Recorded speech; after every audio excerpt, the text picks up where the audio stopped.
Gokuldham society में रहना मतलब भाई रोज एक नया किस्सा।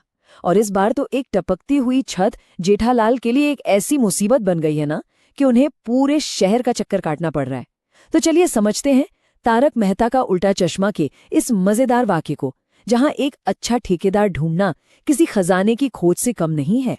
कहानी की शुरुआत होती है जेठालाल की इसी मायूसी भरी आवाज से। जरा सोचिए, ऐसी क्या नौबत आ गई कि गड्ढा इलेक्ट्रॉनिक्स के मालिक को एक भी आदमी नहीं मिल रहा है? इस सवाल का जवाब गोकुलधाम सोसाइटी की छत से टपकती टप टप की आवाज में छिपा है। तो भाई सारी फसाद की जड़ है गोकुलधाम सोसाइटी की छत। मॉनसून ने अपना असर दिखाया और छत ने हार मान ली, और इसका सारा पानी टपक रहा है सीधा नीचे बेचारे पोपटलाल के फ्लैट में। उनकी दुनिया तो वैसे ही कैंसिल होने के डर से हर वक्त हिली रहती है।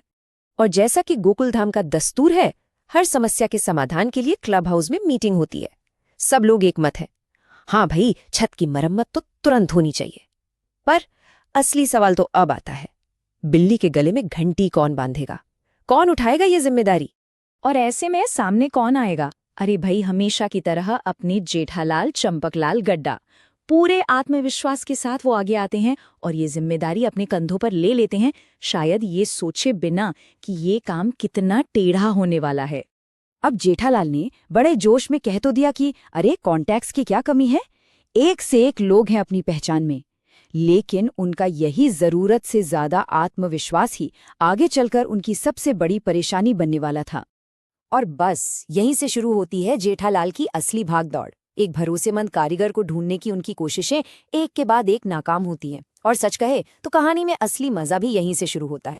जेठालाल की सबसे पहली उम्मीद थी भिड़े का एक पुराना कॉन्टैक्ट, एक ऐसा कारीगर जिसने पहले क्या शानदार काम किया था।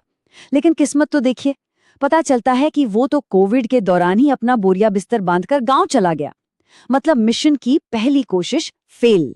खैर, दूसरी उम्मीद थी मुर्जी भाई के कांटेक्ट से, पर ये तो पहले वाले से भी 2 हाथ आगे निकला। काम ऐसा घटिया किया कि पहली बारिश में छत फिर से टपकने लगी। मतलब सीधा सीधा चूना लगाकर गायब। जेठालाल की टेंशन अब बढ़ती जा रही थी। और इस पूरी भागदौड़ को शो के सूत्रधार तारक मेहता ने क्या खूब समझाया है। उन्होंने इसकी तुलना की है हमारे देसी खेल खो-खो से।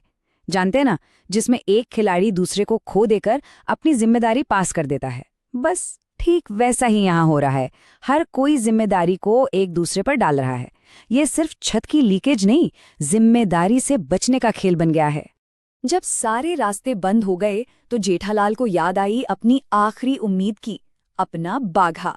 लेकिन जहां एक तरफ सेठ जी टेंशन से भरे हैं, वहीं दूसरी तरफ बाघा की रंगीन दुनिया में तो एक अलग ही महफिल सजी हुई थी। जेठालाल जैसे ही गोडाउन में घुसते हैं, क्या देखते हैं कि बाघा तो अपनी मंगेतर बावरी के साथ शायराना अंदाज में डूबा हुआ है। बावरी जी का ये वॉइस नोट उनके इस अनोखे रिश्ते की एक प्यारी सी झलक देता है। और इस पे बाघा का जवाब, अरे वाह क्या जवाब था!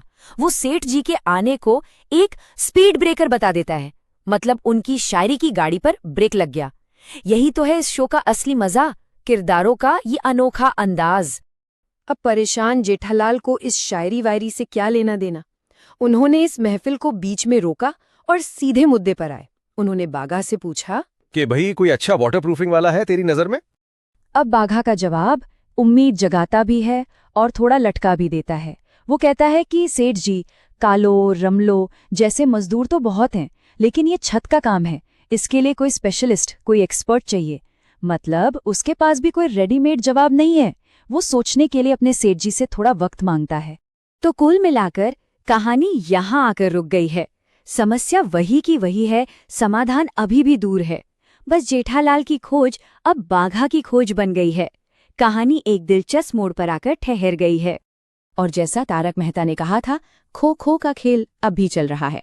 जिम्मेदारी की खो अब जेठालाल ने सफलतापूर्वक बाघा को दे दी है। तो अब सबसे बड़ा सवाल यही उठता है, सारी जिम्मेदारी अब बाघा के कंधों पर है। क्या बाघा का अनोखा नेटवर्क वो कमाल कर पाएगा जो कोई नहीं कर सका? क्या गोकुलधाम को अपना तारणहार मिलेगा, या फिर ये खो खो का खेल यूं ही चलता रहेगा? इसका जवाब तो खैर